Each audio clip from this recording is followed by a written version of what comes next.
Bonjour, je m'appelle Mathéo, je suis commis de cuisine dans un restaurant à Rennes, la Beauté Gamati. Et aujourd'hui, je vais vous faire une super recette de saucisson au chocolat, idéale pour accompagner vos cafés gourmands et les pauses café avec les collègues ou les amis. Alors pour cette recette, on va avoir besoin de biscuits secs, on va avoir besoin de mascarpone et on va avoir besoin de nocciolata comme de la pâte à tartiner.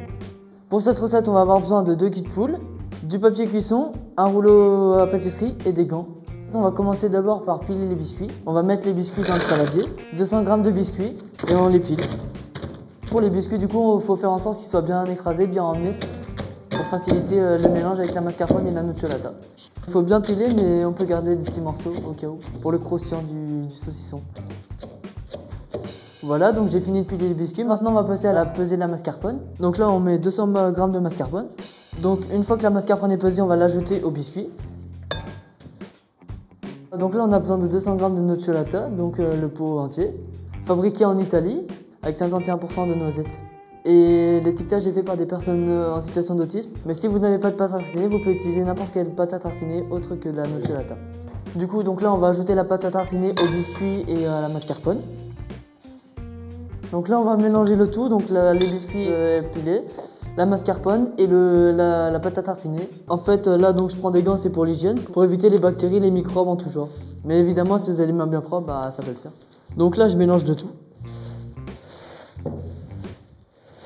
Ah, ça colle. Donc là, c'est la belle boule avec les biscuits pilés, la mascarpone et la pâte à tartiner. Donc ça doit donner une boule comme ça à l'arrivée, normalement. Et ben maintenant, on va passer au façonnage du saucisson.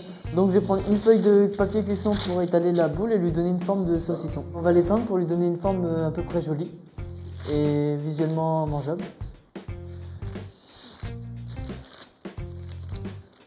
Là, il a plus ou moins une forme de saucisson au chocolat, du coup on va l'enrouler. Et on l'étale encore plus pour lui donner une belle forme de saucisson. Voici le beau saucisson au chocolat. Du coup, je suis en train de le rouler et le fermer sur les côtés pour lui donner une belle forme. Hop. Et du coup, on va le mettre 2 heures au frigo pour le faire reposer et le faire prendre. Et nous sommes de retour avec le fameux saucisson au chocolat qui est resté 2 heures dans le frigo et nous allons voir le résultat tout de suite. Et voilà le saucisson au chocolat. Alors là, je coupe des rondelles de saucisson au chocolat.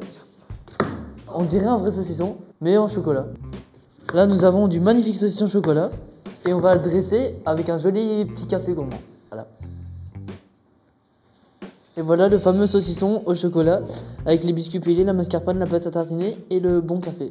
Il n'y a même pas besoin d'enlever la peau parce que c'est un saucisson au chocolat et bonne dégustation. Retrouvez la recette en lien sous la vidéo et abonnez-vous à la chaîne Chef Extraordinaire et lâchez un pouce bleu. Peace!